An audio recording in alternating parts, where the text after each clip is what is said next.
So basically what I'm going to show you is when I get home from the bank, this is kind of what I do. So I went to the bank yesterday. I was a little late. I should have gone Sunday night, but I went yesterday. So I've already spent some of the money.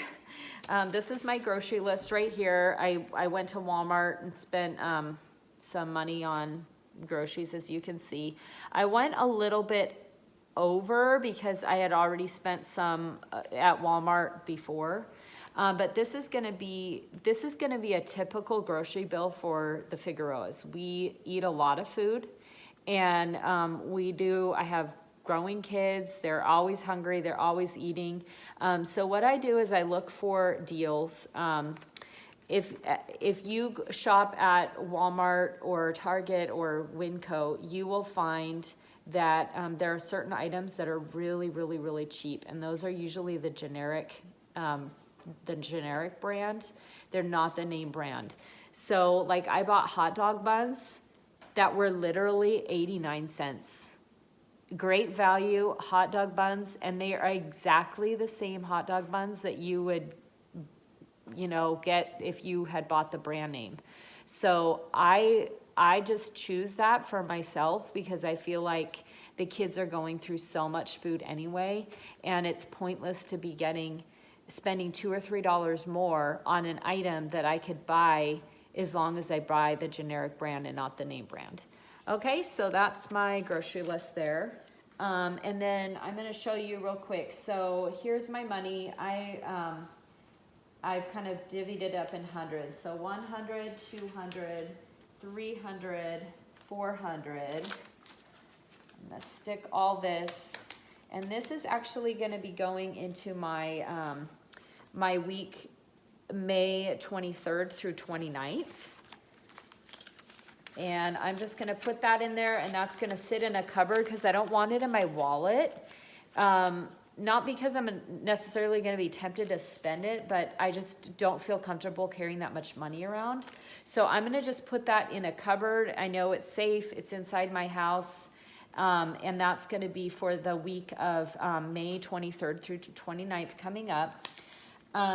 Here, this is for the week that we're in right now, and I told you guys I've already spent my some money. I had to give my kids, I owed them money for their allowance. They did their chores on Saturday, but I forgot to give them their allowance, so I took that out of my $150, and then I should have total 160 left over, and that is after all the money that I've given to my husband and the money that I spent on groceries. So that's in here. And then the only other thing I was gonna say is that I have in this envelope, this is a third envelope that I feel like works really well for me. And what this does is, so like for example, yesterday when I went grocery shopping, I spent $20 more than what I had in my wallet. And that's because I thought that I could have, I thought my groceries were only gonna come to a certain amount. So I brought what I thought the groceries were gonna come to, and they came to more, so I had to use my ATM card. And so what I do is I just, I take the total amount that I put on my ATM card, and I, take the cash that I had for the allocated for this week, and I put it in this envelope. And basically what this envelope is all the charges that I've put on my ATM card that are not accounted for, and it's gonna go in this week, and this envelope is gonna become that first week in June. So after I've spent my $400 for next week, then I can go in here and I can say, oh, I happens to be $140 that I had to put on ATM card for different reasons. Then this becomes the money, and that way when I go to the bank again 2 weeks from now, little less than 2 weeks from now, I can just take out that much less, and then it doesn't look like I've overspent on my budget. So hopefully that makes sense. I really feel like doing this system is the best way to budget for my family. And I'm not saying that you need to do it this way or you should do it this way, but this is just the way that that works really, really well for us. I'm not a big, I told you, don't spend a lot of money on clothes. We don't spend a lot of money on entertainment. Of course, movie theaters have been closed for a year anyway. And we haven't, when we go on vacation, we do it on the cheap. We can do more videos on that. Just kind of what we choose to do for vacations. A lot of it is like camping, or staying with family members. But, basically what I was gonna say is, when you use cash, it activates a different part of your brain than it would activate if you were swiping plastic. So when you swipe plastic, it doesn't mean anything to you. There's no relationship in your mind with that card that you're swiping to the amount of money that is getting deducted from your bank account. So when you use cash, I've got my cash in here, and I hand this $20 bill to the pizza barista, and I know that when she hands me back money, it's only gonna be, half of this. That hurts me. And I maybe choose to just buy one coffee and, not buy for a friend, or maybe I choose to buy for a friend, and that also can bring me joy. So there's a lot of things that using cash has benefited me, and one of the ways it's benefited me is it's actually made me a more generous person, because I feel satisfied with the money that I have when I take money out of my account and I know that it's going for a good purpose. It's going for food for my kids and some spending money for my husband, gas for our cars. So I don't feel like I am deprived. I live a happy life. I choose to be happy. Every day I wake up, I pray, God, please help me to be thankful and joyful. Help me to use my gifts and my talents to serve you. And so if I want to be happy, I can go on a walk. I can read a book to my 4-year-old or my 8-year-old. He loves reading books with me. There's so many, I can make a yummy dessert for my kids. There's so many things that make me happy that don't cost any money. So if there's one thing that I could recommend that you guys do as you start on this journey, it's get out a piece of paper and a pencil and write down 10 things that make you happy. And we did this as a family. It was really cool. We actually went around the table and we shared what each person had come up with. And it was really cool to feel, really feel validated when I had heard this on a podcast about doing this activity, that the kids, what makes the kids happy is so different. Each kid is so different, but they all came up with such simple and fun and unique things. And so I would really encourage you guys to do that. If you, have some time this week, get out pencil and paper and give one to each of your kids and say, write 10 things out that make you happy.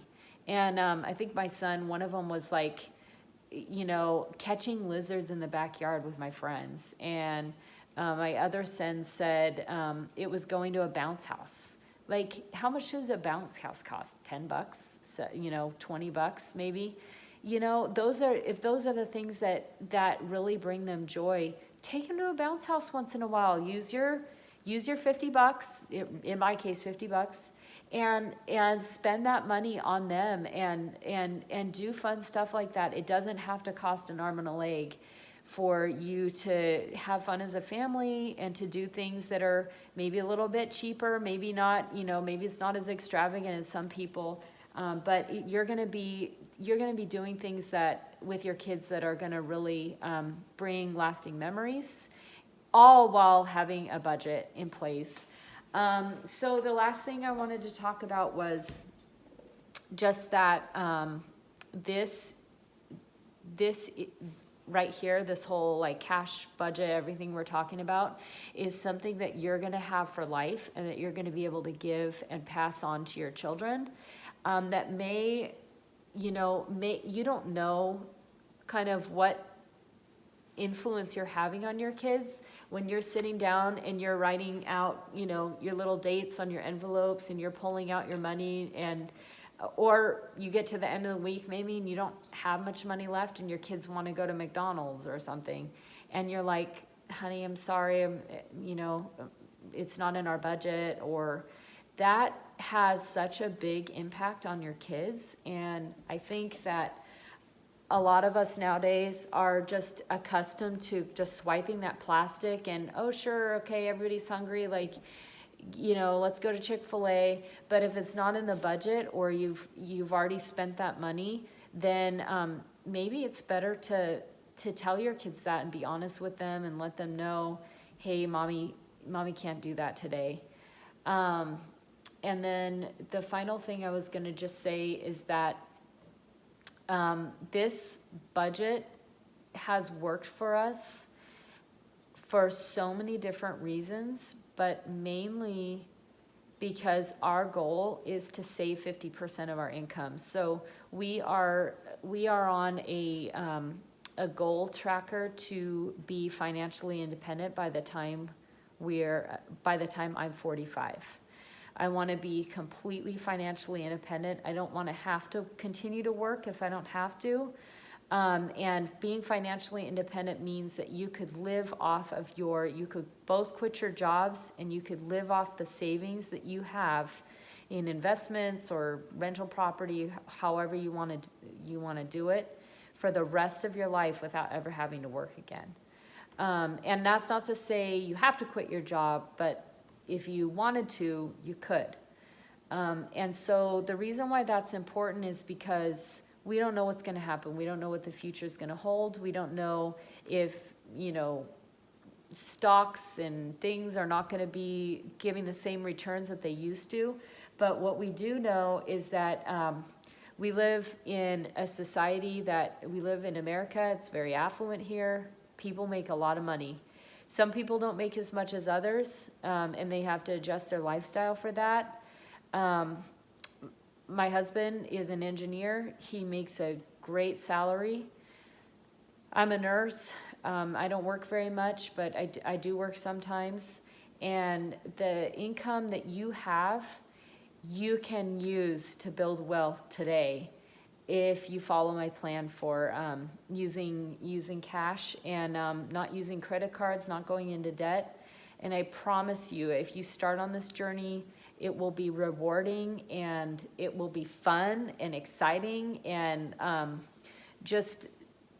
it's been that way for me. So I hope these videos have helped you today, and that you can take away something from it to help with your journey of wealth building and being financially independent and debt-free. Have a nice day.